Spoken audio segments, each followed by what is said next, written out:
balitang pambansa. Hindi nagustuhan ng ilang senador ang naging resulta ng trade deal ng Amerika at ng Pilipinas matapos nga po ang pulong ng Pangulong Bongbong Marcos Jr. at ni US President Donald Trump. Napagkasunduan nilang mula sa 20% ay magiging 19% na lamang ang taripang ipapataw sa mga produktong gawang Pilipinas. Bilang kapalit, tatanggalan ng taripa ng Pilipinas ang ilang produkto ng Amerika katulad po ng mga sasakyan. Mismong ang kapatid ng Pangulong Marcos na si Senator Amy Marcos ang unang tumabla sa nasabing kasunduan. Paano raw nasabi ng Pangulo na panalo pa rin ang Pilipinas sa kasunduang ito?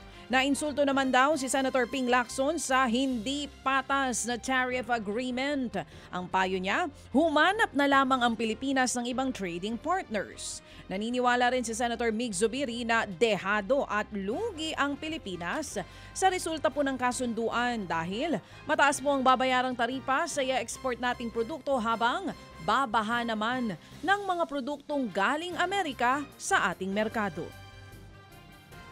Sa ibang mga balita mga kapatid, gusto namang paimbestigahan ni Senator Tito Soto ang bilyon-bilyong pisong budget insertions o pondong isiningit sa 2025 national budget. Ayon po kay Soto, aabot sa 142.7 billion pesos. Ang dagdag na pondong isiningit sa national budget kahit wala ito sa orihinal na plano.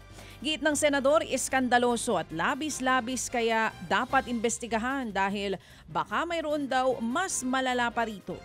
Oras na gumulong po ang investigasyon, iimbitahan daw ni Soto sa hearing si dating Senator Grace Poe dahil siya po ang chairperson ng Senate Committee on Finance noong huling deliberasyon ng budget. We cannot tolerate that. Hindi natin pwedeng hayaang maulit eh. Una sa lahat, pigilin natin yan. Kung ito hindi pa nare-release ng gobyerno to, dapat hindi i-release ng Presidente. Pag gawin ni Presidente, gusto niyang alamin din niya ito sapagkat nakarating na sa kanya at medyo ang pagkakasabi sa akin, nagalit daw. Siguradong hindi niya alam eh. Dahil kung alam niya yan, ibibito yan eh. Yan nga po ang tinig ni Senator Tito Soto.